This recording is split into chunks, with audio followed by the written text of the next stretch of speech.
Per fortuna di tutti, nonostante la gravità dell'incendio e quindi dell'evento, le sostanze contenute in questo deposito non sono assolutamente nocivi, come certificato anche dai primi esami dell'ARPA, per cui non sono state necessarie misure di restrizione. Queste le rassicurazioni alla cittadinanza di Vittorio Veneto da parte del sindaco dopo il maxi rogo divampato per un cortocircuito alla DIG di Via delle Industrie a Vittorio Veneto, appunto.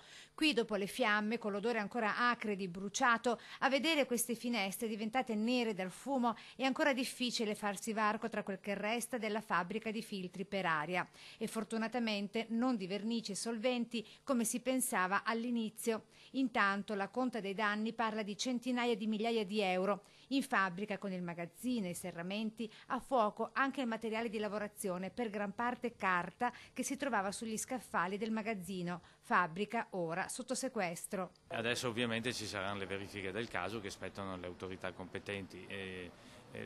Per certi versi dico per fortuna non ha coinvolto aziende vicine, per cui la cosa è rimasta circoscritta grazie anche all'opera preziosa dei vigili del fuoco.